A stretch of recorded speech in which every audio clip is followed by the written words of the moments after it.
মাননীয় সংসদ সদস্য মাওলানা দেলোয়ার হোসেন সাইদি সাহেবকে বক্তব্য রাখার জন্য অনুরোধ জানাচ্ছি। নাহমাদুহু ওয়া নুসাল্লি আলা রাসূলিহিল কারীম ওয়া আলা আলিহি ওয়া আসহাবিহি আজমাইন। আউযু বিল্লাহি মিনাশ শাইতানির রাজীম। বিসমিল্লাহির রহমানির রহিম। মাননীয় স্পিকার, আপনি এই মহান সংসদের স্পিকার হিসেবে নির্বাচিত হয় আমরা জাতীয় সংসদের পক্ষ থেকে আপনাকে অন্তরের অন্তঃস্থল থেকে মোবারকবাদ জানাচ্ছি।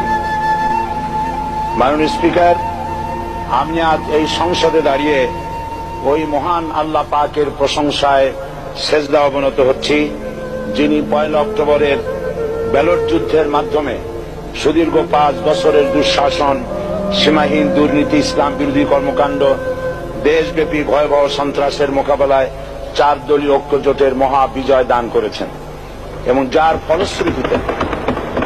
যার ফলশ্রুতিতে আজকে আমরা এই মহান সংসদে দাঁড়িয়ে কথা বলার সুযোগ লাভ করেছি।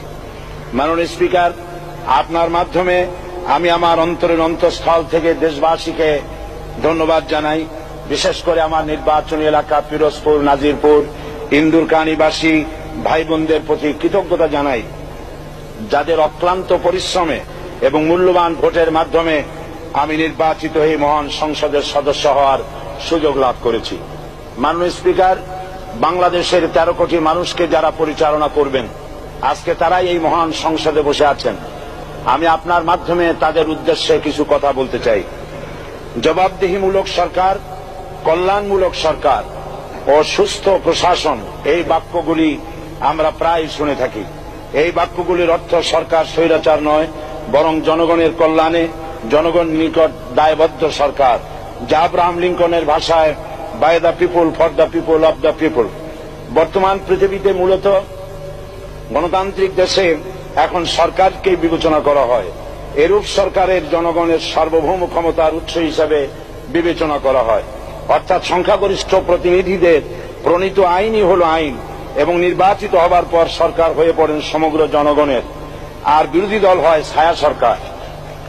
মাননীয় স্পিকার, সরকারকে সঠিক পথে পরিচালনার জন্য বিরোধী দলকে অপরিহার্য বিবেচনা করা হয়। বর্তমান গণতান্ত্রিক চেতনা বেশি পুরনো নয়, মানুষ মূলত রাজতান্ত্রিক স্বৈর শাসনের সাথেই বেশি পরিচিত।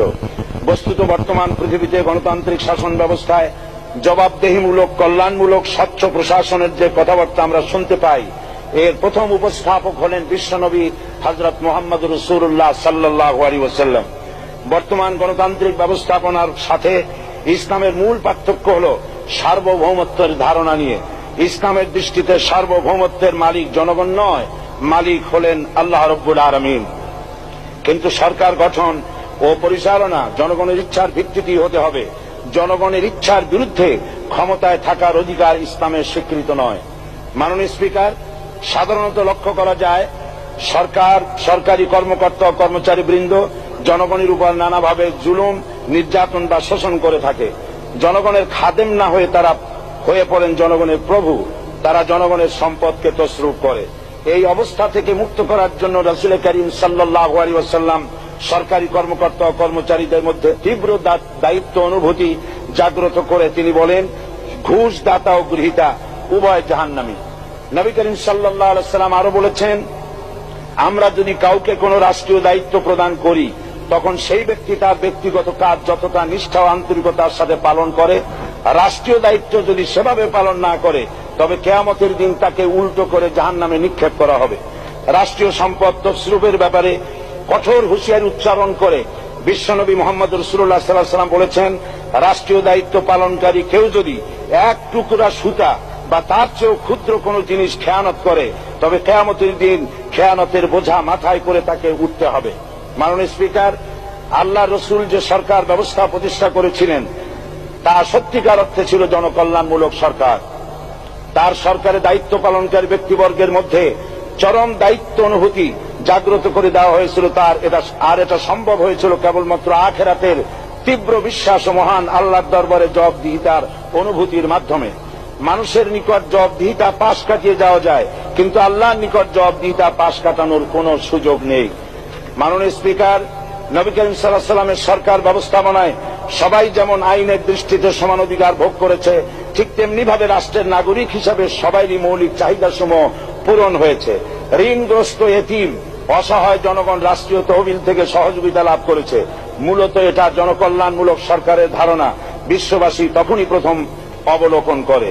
মাননীয় স্পিকার, নবী করিম সাল্লাল্লাহু আলাইহি ওয়াসাল্লাম সরকারি কর্মকর্তাদের বিরুদ্ধে কোনো অভিযোগ পেলে তখনই ব্যবস্থা গ্রহণ করতেন।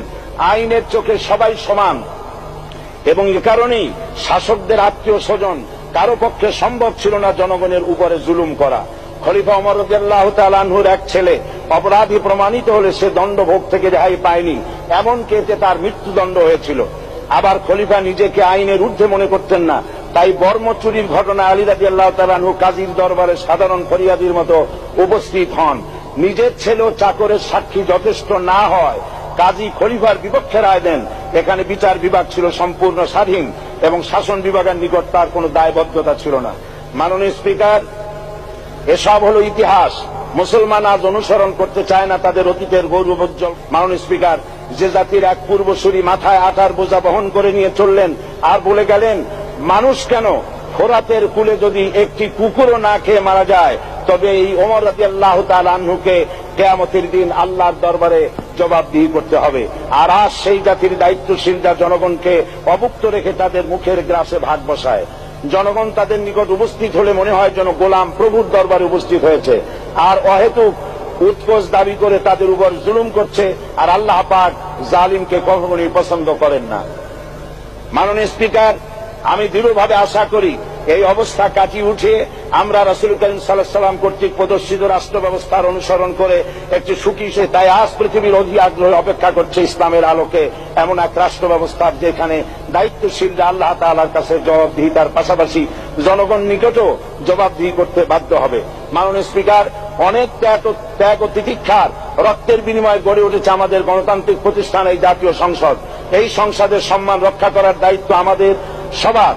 গণতান্ত্রিক চর্চা গণতন্ত্র প্রতিষ্ঠার স্বার্থে আমি আজ প্রধান বিরোধী দল আওয়ামী লীগকে সকল হিংসা বিদ্বেষ ও পরাজয়ের গ্লানি ভুলে গিয়ে সংসদে যোগদানের উদাত্ত আহ্বান জানাচ্ছি। পরিশেষে আমি আপনার মতো সর্বজনশ্রদ্ধ একজন মার্জিত ও সুশিক্ষিত ব্যক্তিকে এই মহান সংসদের স্পিকার হিসাবে লাভ করে আমরা আনন্দিত হয়েছি।